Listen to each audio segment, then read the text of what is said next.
Alpine Liquid Fertilizers is your full season crop fertility specialist from start to finish. Visit alpinepfl.com for more.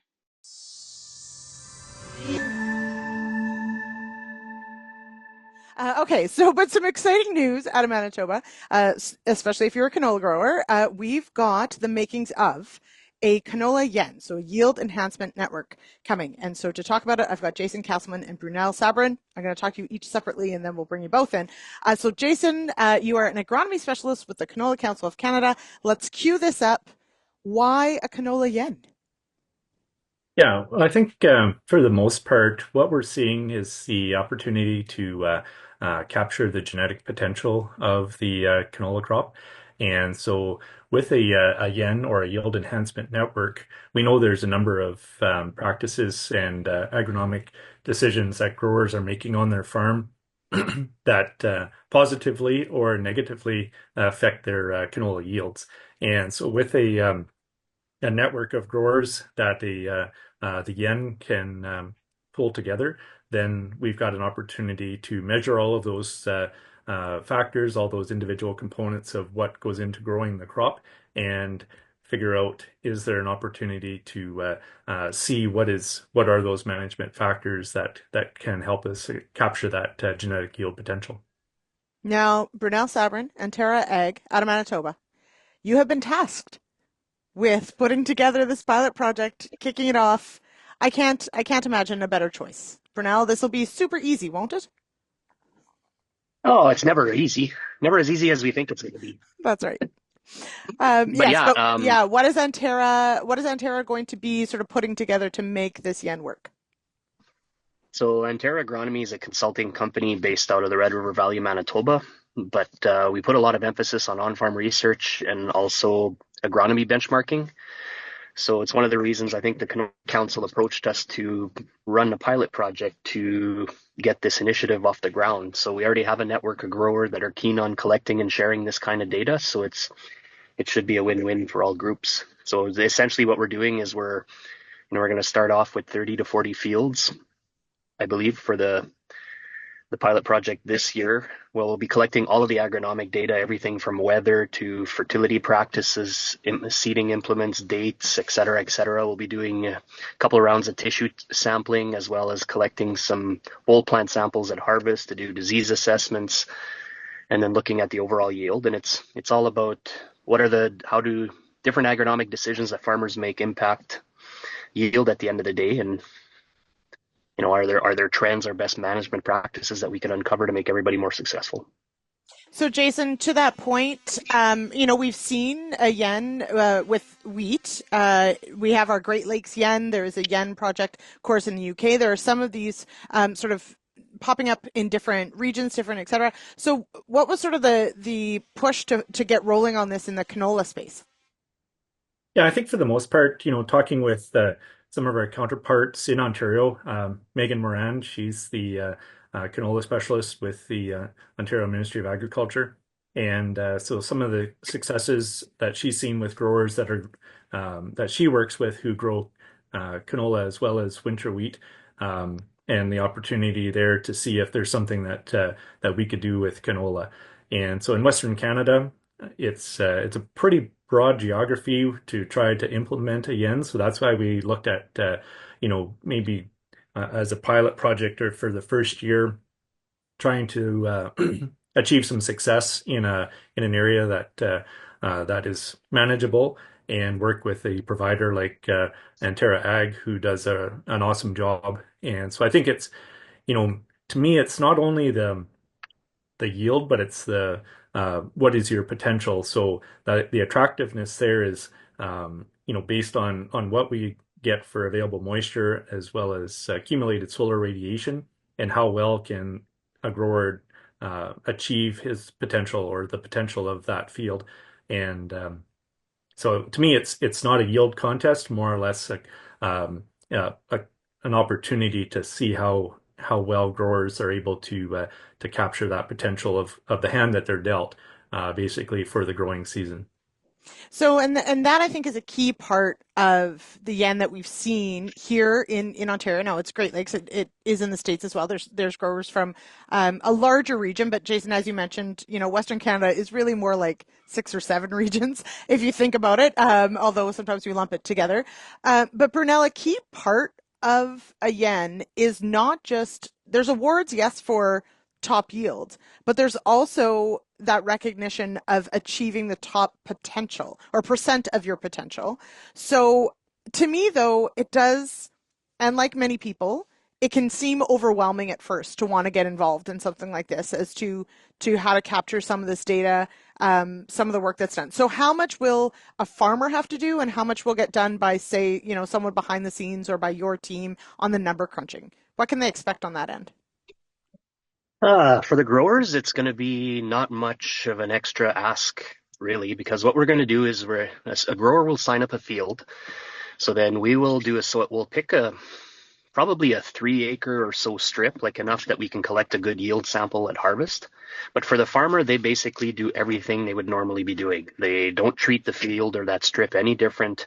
The biggest ask is at harvest. We ask that they harvest that strip, that we can weigh it off separately by a third party. So that is really the biggest ask, is it might, leaving that strip at harvest time. So it's not a big ask at all, but we're doing all of the data collection, the soil sampling, the tissues, samples, et cetera, et cetera. Ideally, I think a lot of other yen groups, the onus is on the farmer. So he'll either pass that responsibility on to his agronomist, or they work as a group, or certain agronomists will sign up their customers and they'll do all of the data collection.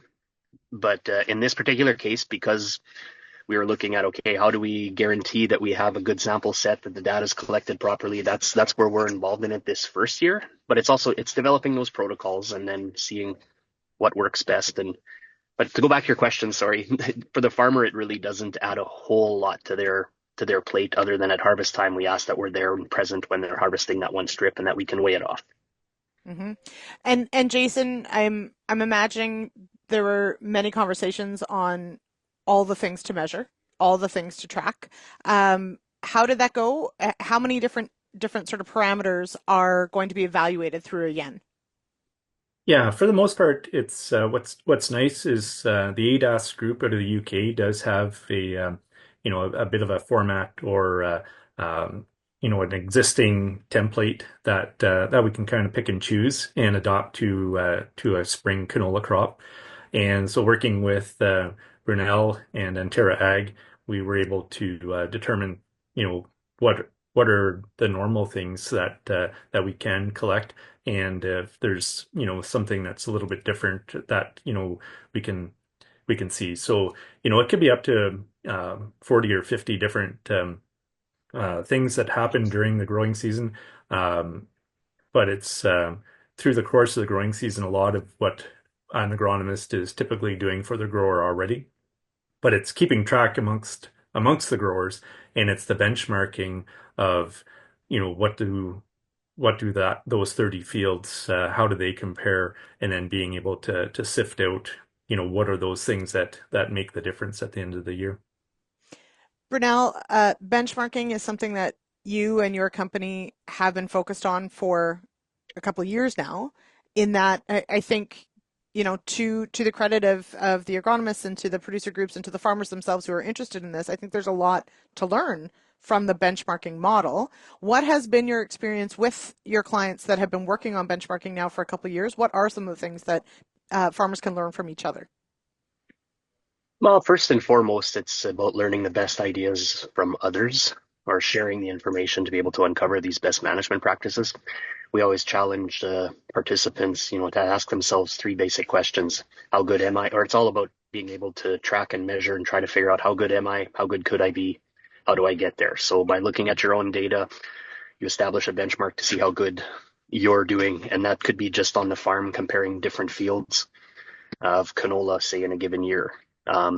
Then how good could I be? That's where it comes in, where you can start comparing yourself against neighbors and peers. And for that, because weather plays such a big variable, Mm-hmm. and it's been playing a big variable for 10,000 years. And when you look at it, how the soils have formed and topography and all of that, we start with small data versus big data. Benchmarking works really well in a closed environment like a hog barn or a dairy barn or a Walmart, but because we're in the open fields and we're at such a mercy of weather and the variability that's introduced that way, we have to best compare apples to apples. That's where we feel we have to go with a small geography versus a small data before big data is how we've coined it. Mm-hmm. And Jason, I mean, any conversation about data, often, privacy and anonymity and those sorts of things come up. One of the things I think that's really cool about this project is exactly that. There is still, the protection of the individual's data or numbers, but it does give a way to compare your own farm, your own practices against your peers in a certain region. But that doesn't mean that, everyone gets to see your numbers. You just get to see your own and how you stack up, right? Yeah, exactly. And it's important to have that because, at the end of the day, it's if you are looking at the top 5% versus the bottom 5%, I don't know if I want to see Jason's farm in the bottom 5% all the time and everybody know that, but it is going to happen. There is going to be the opportunity and where the each individual stocks out in the or each individual field, then it's like, so these are what the best guys are doing, or this is what the best fields were. How do I make those improvements or make any adjustments to get my field to look like that? Hmm. Now, one added, and every crop is going to be different, and I understand how you're going to sort of, at least in this pilot, try and deal with regionality. Jason, I'll stick with you for a minute though. I think about wheat. I think about the Ontario example. Fusarium is the big disease, but there are a few others. But you mentioned there's that component in the canola side of potentially testing of residue or soil or last year's crop, et cetera, to try and get the disease profile as far as pressures. Canola just says there are just so many diseases that can come in early in the season, et cetera. How does the Yen plan to try and capture some of the disease pressure that these fields will be under? Yeah, I think that's part of what we have to figure out for going through the pilot project. And so when it comes to expanding a program like this, if we are successful across Western Canada, is identify some of that regionality and whether it's a club root areas in Alberta or verticillium stripe in Manitoba. Um, how does that impact and whenever you are benchmarking. And so I think if we can kind of look at some of the history of what's been happening on that farm and that field as we seed a canola crop on it and kind of plan it through. I think a grower at the end of the day makes those decisions as they grow that crop right now. And so it's not going to be a whole lot different for the end.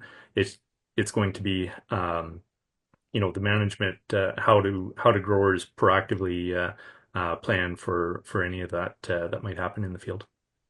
Now, Brunel, in thinking about the year ahead, getting these growers on site to find these fields, identify these fields, is there an ideal field that you're looking for or an ideal grower that you're looking for? Or is it if you're keen and willing to do what needs done, you're in? Or what are the parameters around that? If the grower is keen, that's what we're like. We're looking for a variety. We're looking for not just in our immediate area. It will be, being on a floodplain, but no, I wouldn't say that there's any particular things that we're looking for.